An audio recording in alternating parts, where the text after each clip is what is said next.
नमस्कार। अचेल प्रतिनिधि सभा बैठकमा सांसदहरूले एक अर्को पक्षलाई व्यापकै मर्यादाको पाठ पढाइरहेका छन्।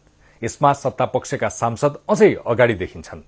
आफूलाई चित्त नबुझ्ने कुरा आयो कि झ्याप्पै उठेर नियमापति गर्छन् र भन्छन् प्रतिनिधि सभा नियमावलीको नियम 21 को घ अनुसार फलाना माननीयले बोलेको शब्द मर्यादा विपरीत भयो, रेकर्डबाट हटाइयोस्। तर यो दफामा चाहिँ के शब्द बोल्ने भनेर लेखिएको छैन।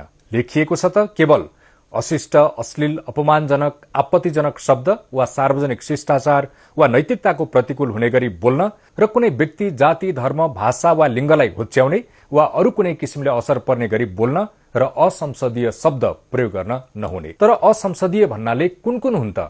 यसमा कुनै पनि शब्द स्पष्टसँग राखिएको छैन।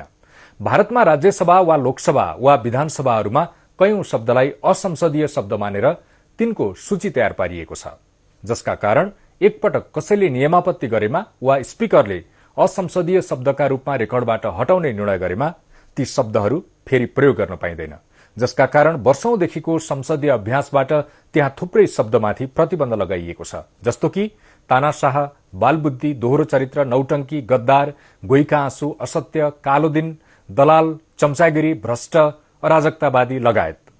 हाम्रै जस्तो संसदीय अभ्यास रहेको बेलायतमा पनि यस्ता कयौं शब्द नै किटान गरेर असंसदीय वा अमर्यादित दर्जामा राखिएको छ, जहाँ सरकारले झुटो बोल्यो नै भन्न पाइँदैन।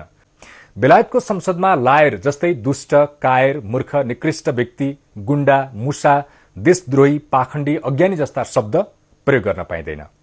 हुन त बेलायतमा पनि के शब्द प्रयोग नगर्ने भन्ने विषयमा संसद नियमावलीमा लेखिएको अवस्था होइन। त्यसो त बेलायतको संविधान अरू थुप्रै कानून नै नेपालमा वा भारतमा जस्तो स्पष्ट लेखिएको कहाँ छ र?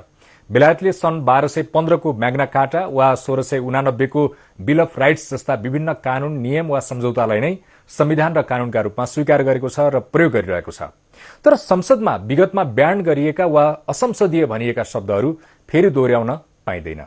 तर 3 दशक भन्दा लामो संसदीय अभ्यास गरेको नेपालमा के शब्द असंसदीय हुन् भन्ने विषयमा पटक पटक बहस, नियमापत्ति हुँदा पनि अहिलेसम्म कुनै पनि शब्द अब प्रयोग गर्न नपाइने भनेर स्पष्ट रूपमा सूची प्रकाशन गर्ने वा सांसदहरूलाई जानकारी दिने अभ्यास गरिएको छैन, जसका कारण एउटा सांसद नियतवश अर्कोलाई होच्याउने गरी बोल्छन्, अर्कोले नियमापत्ति गर्छन्।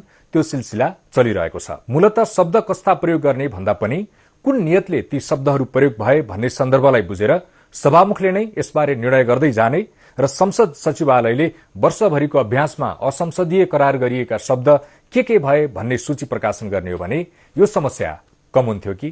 तपाईलाई के लाग्छ? नमस्कार।